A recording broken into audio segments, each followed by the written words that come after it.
अस्सलाम वालेकुम फ्रेंड्स, कैसे हैं आप सब। मेरी आज की वीडियो है द ऑर्डिनरी के नियासिनामाइड के सीरम के ऊपर। और ये जो सीरम है ये आज के टाइम पे बहुत ज़्यादा ट्रेंड के ऊपर है। तकरीबन हर बंदा जो है इसके ऊपर वीडियो बना रहा है। और मैंने भी सीरम के ऊपर 1 महीना पहले एक शॉर्ट बना लिया था। मैंने आपके साथ शेयर भी किया था वो शॉर्ट कि अभी ये जो सीरम है ये भी टेस्ट के अंदर है, यानी कि इसको हम भी यूज़ करेंगे और इससे कौन कौन से बेनिफिट्स होती हैं वो सारे मैं नोट करूँगा, बाद में आपके साथ शेयर करूँगा। तो अब फाइनली जो इसकी वीडियो है वो आ गई और इसके जितने भी बेनिफिट्स हैं हमारी स्किन के लिए वो सारे मैं आपके लिए ले आया हूँ। तो अब चलते हैं वीडियो की तरफ। देखिए, सबसे पहले तो ये जो प्रोडक्ट है ये लोकल बिल्कुल भी नहीं है। तो अगर आपने इसको खरीदना होगा तो फिर आप इसको लोकल शॉप से तो बिल्कुल भी नहीं ले सकते, आपने इसको ऑनलाइन ही लेना पड़ेगा। और पाकिस्तान में इस वक्त सबसे ज़्यादा जो इसकी सेल हो रही है वो हो रही है फेसबुक के ऊपर। फेसबुक के ऊपर बहुत से अलग अलग पेजेस हैं जहाँ पर ये सेल होता है। और मैंने इसको बाई किया था डी शॉपिंग मॉल के पेज के ऊपर से। डी शॉपिंग मॉल के पेज जो था इसके ऊपर इसकी प्राइस थी 1780 रुपये और जो डिलीवरी चार्जेस है वो भी फ्री थे। लेकिन उसके साथ साथ एक और पेज था, वहाँ पर जिसकी प्राइस थी वो थी 3130 रुपये। तो यहाँ पर काफ़ी कन्फ्यूजन की बात आ गई थी कि एक पेज है जहाँ पर 3130 का मिल रहा है और डी शॉपिंग मॉल के अंदर मिल रहा है 1780 रुपये का।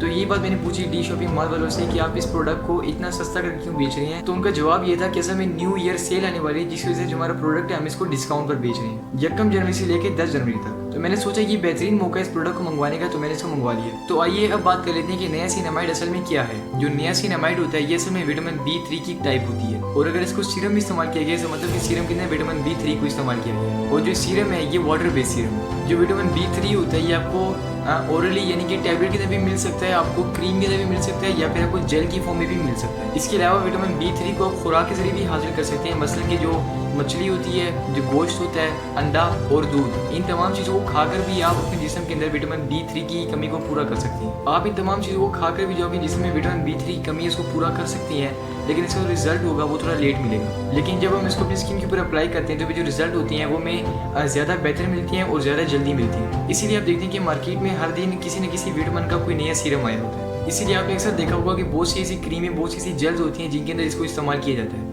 अच्छा, जो ये ऑर्डिनरी का सीरम है इसके ऊपर ना सिर्फ नियासिनामाइड है बल्कि +1% जिंक भी है। और साइंटिफिक स्टडी से साबित होता है कि जब नियासिनामाइड और जिंक जब दोनों एक साथ मिलकर वर्क करती हैं तो ये एक्नी, ओपन पोर और जो ऑयली स्किन होती है जिसको एक्सेसिव सीबम भी कहती हैं, इसके ऊपर बहुत ही अच्छे से वर्क करता है। और इन तीनों के ऊपर काम करने के बाद ये स्किन को मॉइस्चराइज करना शुरू कर देता है। नियासिनामाइड जो होता है बेसिकली आपकी स्किन को सन डैमेज यानी कि जो सूरज की शुआएं होती हैं जो कि आपको नुकसान करती हैं उनसे आपकी हिफाजत करता है। ऑयली स्किन वाले बगैर किसी टेंशन के इसको यूज कर सकते हैं क्योंकि ये वाटर बेस्ड सीरम है। एंटी एजिंग के लिए बहुत ही अच्छे से वर्क करता है क्योंकि जो नियासिनामाइड होता है इसकी अगर आप अपनी प्रॉपर्टीज भी सर्च कर लें तो इसके ऊपर आएगा कि ये स्किन को रिपेयर करता है। और सबसे मेन किसी ने पैराबिन नहीं है, यानी कि जो प्रोडक्ट है ये पैराबिन फ्री है।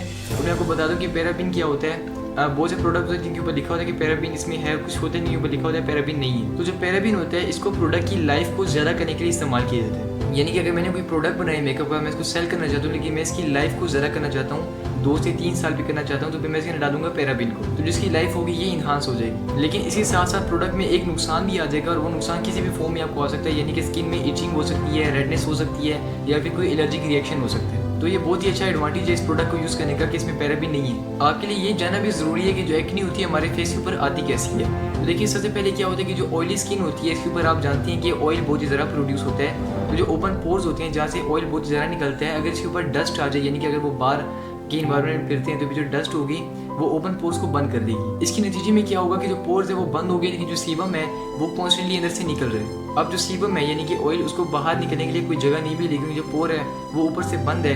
तो रिजल्ट क्या बनेगा, वो एक्नी बन जाएगी। एक्नी यानी कि पिंपल। तो जो ऑर्डिनरी का नियासिनामाइड का सीरम है इसका मेन टास्क आपकी स्किन के ऊपर यही होता है कि जो ऑयल होता है इसको कंट्रोल करें, जो ओपन पोर्स हैं उनको बंद करें और जितनी भी डार्क स्पॉट्स होती हैं उन सबको खत्म करें और उसके साथ साथ स्किन को मॉइस्चराइज भी करें। और यही वजह है कि इसके ऊपर लिखा हुआ है ऑल टाइप स्किन, यानी कि हर स्किन के ऊपर सूटेबल है। आप यहाँ पर एक और बात भी नोट कर लें कि जो सीरम है ये तो ऑर्डिनरी के इसमें जो नियासिनामाइड है वो 10% है, लेकिन अगर आपकी स्किन जो है वो अनमेच्योर है तो फिर जो ये सीरम है आपकी स्किन के ऊपर रिएक्शन कर सकता है, यानी कि जो भी स्किन होगी वो रेड हो जाएगी या फिर इसके ऊपर खारिश होने शुरू हो जाएगी। इसी वजह से बहुत सी और भी कंपनियां जिन्हें नियासिनामाइड को थोड़ी सी कम कंसंट्रेशन में डाल के इसकी सीरम बनाई है, जैसे कि एक सीरम है जिसके अंदर जो नियासिनामाइड है वो 5% है, और बहुत सी ऐसे और भी सीरम है जिनके अंदर जो नियासिनामाइड है वो ऑलमोस्ट 3% भी होते हैं, सिर्फ इसलिए ताकि जो नियासिनामाइड है उसके ऊपर रिएक्शन ना करे। तो यहाँ पर अहम बात आती है कि अगर आपकी उम्र 25 साल से कम है तो फिर आपने यूज़ करना है नियासिनामाइड का 5% का सीरम। इन केस अगर वो वर्क नहीं करता तो फिर आप 10% पे शिफ्ट कर सकती हैं, लेकिन 10% पर भी शिफ्ट करने से पहले आपने एक बार पैच टेस्ट करना है। पैच टेस्ट से मुराद है कि आपकी स्किन का कोई छोटा सा एरिया हो, जैसे कि मेरा यहाँ पर हाथ हो गया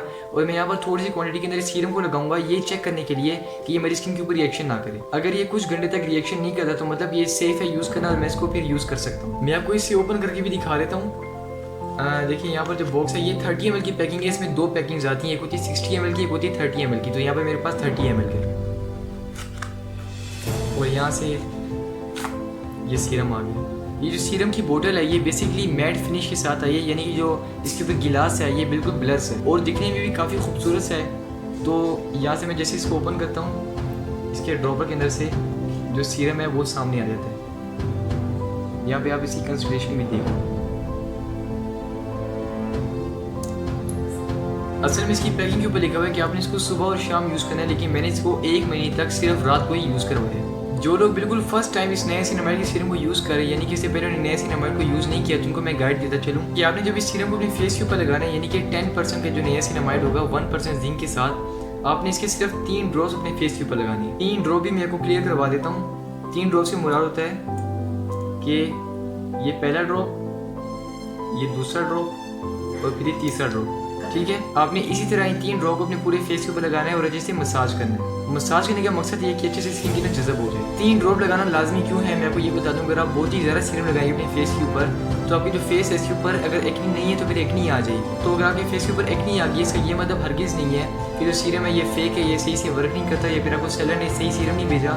इसका ये मतलब हो सकता है कि जो अपने फेस के ऊपर सीरम की क्वांटिटी लगाई है बहुत ही ज़्यादा लगाई है, लिहाजा आपने जो क्वांटिटी लगानी है फेस के ऊपर इसको थोड़ा कंट्रोल में रखना है। इसके साथ साथ दूसरी गाइड ये है कि जब भी आपने सीरम को अपने फेस के ऊपर लगाना है तो फिर आपने ड्रॉपर को खोल के अपनी फिंगर के ऊपर लगाना है और फिंगर के ऊपर इसके ड्रॉप्स डालने के बाद अपने फेस के ऊपर लगाना है। और जो दूसरा तरीका है वो ये कि आपने डायरेक्टली अपने फेस के ऊपर इस तरह से सीरम को गिराना है, लेकिन एक कोशिश करनी कि आपकी स्किन के साथ बिल्कुल भी टच ना हो। अगर ये आपकी स्किन के ऊपर टच हो गया तो फिर जितने भी बैक्टीरिया होंगे वो आपकी स्किन से सीरम की जो नोजल है इसके ऊपर आ जाएंगे और नोजल से सीरम के अंदर चली जाएंगे।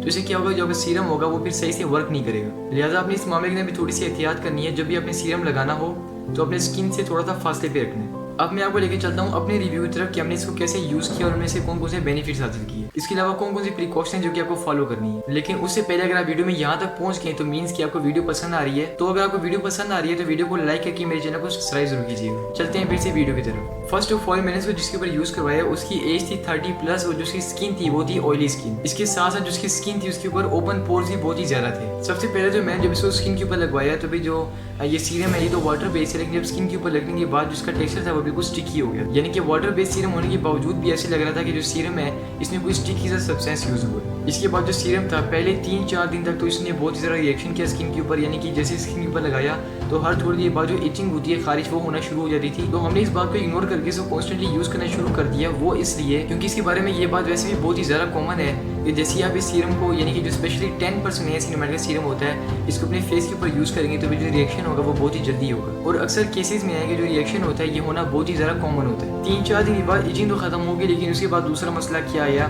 कि स्किन है इसके ऊपर जलन होना शुरू हो गई। और जलन कैसी, जलन इस तरह की जैसे कि आपने अक्सर देखा होगा कि जो ग्रीन चिली होती है अगर आप इसको अपनी स्किन के ऊपर लगा लें या गलती से आपके फेस के ऊपर लग जाए तो वहाँ पर जलन होती है, बिल्कुल उस तरह की जलन हमारे फेस के ऊपर होना शुरू हो गई। लेकिन इतनी ज़्यादा भी नहीं थी, बिल्कुल लाइट सी जलन थी, क्योंकि ज़ाहिर स्किन को पहली मरतबा एक्सपोज किया गया 10% नियासिनामाइड के पास, तो इतना जो रिएक्शन होता है। तो इसको एक हफ्ते तक यूज़ करने के बाद हमने महसूस किया कि ना ये मजीद स्टिकी रहा है और ना ये हमारी स्किन के ऊपर जलन करे और ना ही इचिंग करे, यानी कि जो स्किन थी उसको एक हफ्ते के अंदर इसकी आदत हो गई। और इसी के साथ साथ फील भी नहीं होता था कि आपने अपनी स्किन के ऊपर कुछ लगाया हो। और सबसे मज़े की बात मुझे इसके बारे में लगी है वो ये है कि इसने एक्नी को 3 दिन के अंदर ख़त्म कर दिया। और एक्नी को ख़त्म करने के साथ साथ इसने स्किन को ड्राई भी नहीं होने दिया और जो स्किन का मॉइस्चर था इसको बरकरार रखा, जो कि काफ़ी सेटिस्फाइंग बात है। क्योंकि बहुत से ऐसे प्रोडक्ट होते हैं जो अगर आपकी एक्नी को ख़त्म करते हैं तो बदले में जो आपकी स्किन होती है इसको ड्राई भी ज़रूर करती है। और 2 हफ्ते के बाद जिसका अगला रिजल्ट आया वो आया था ओपन पोर्स के ऊपर, यानी कि 2 हफ्ते तक यूज़ करने के बाद इसने ओपन पोर के ऊपर काम करना शुरू कर दिया। और ये बात वाज़ेह फील हो रही थी कि जो ओपन पोर्स है उनका जो साइज़ था वो आहिस्ता आहिस्ता मिनिमाइज होता गया। और इसने स्किन की टेक्सचर को इतना अच्छे से कंट्रोल रखा कि ना स्किन ड्राई हो रही थी, उल्टा जो स्किन थी वो मज़ीद ग्लोइंग होती जा रही थी,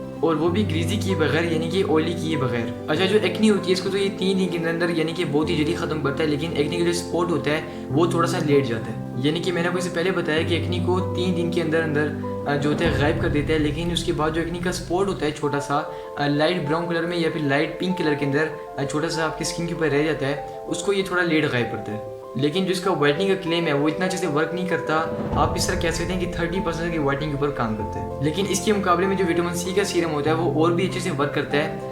वैसे मैंने विटामिन सी के सीरम के ऊपर भी वीडियो बनाई हुई है, अगर आप देखना चाहती हैं तो मैं आपको नीचे डिस्क्रिप्शन में उसका लिंक दे दूंगा, आप वहाँ से जाकर देख सकती हैं। विटामिन सी के सीरम को फेस के ऊपर लगाने के बाद आप इसको लगाएं तो फिर आपके फेस को वाइटनिंग भी मिलेगी, और जो एक्नी है, जो ओपन पोर है, जिनको आप खत्म करना चाहती हैं, इस सीरम को यूज़ करके फिर आप इसको भी लगा सकते हैं। लेकिन यहाँ पर मैंने सिर्फ इसी को स्किन के ऊपर यूज़ किया, मैंने विटामिन सी का सीरम बिल्कुल भी यूज़ नहीं किया। इसके पीछे वजह ये थी कि अगर फेस के ऊपर वाइटनिंग आ जाती तो मैं ये सही से ना बता सकता कि जो वाइटनिंग है वो विटामिन सी के सीरम की वजह से आई है या फिर नया सिनेमाइड के सीरम की वजह से आई। इसके साथ साथ आपको मैं वो बता दूँ कि मैं इसको जिसकी स्किन के ऊपर यूज़ करवा रहा था उसने इसको यूज़ तो किया, बिल्कुल रूटीन के साथ यूज़ किया, लेकिन उसके साथ साथ सुबह सवेरे यानी कि नींद से उठने के बाद उसने फेस को जिस फेस वॉश के साथ धोया वो फेस वॉश था ऑयल कंट्रोल वाला, यानी कि जो ऑयली स्किन होती है उसके लिए फेस वॉश था। लेकिन इसका रिजल्ट क्या निकला कि जो फेस था वो 3 दिन के बाद ड्राई होना शुरू हो गया, क्योंकि जो सीरम है ये भी ऑयली स्किन के ऊपर वर्क करता है, जो फेस वॉश था वो भी ऑयली स्किन के ऊपर ही वर्क कर रहा था। तो रिजल्ट में जो स्किन थी वो ड्राई हो गई। अब यहाँ पर मैं समझ नहीं आ रहा था कि जो स्किन है वो किस वजह से ड्राई हुई है, तो बाद में जो फेस वॉश था मैं इसको शिफ्ट कर दिया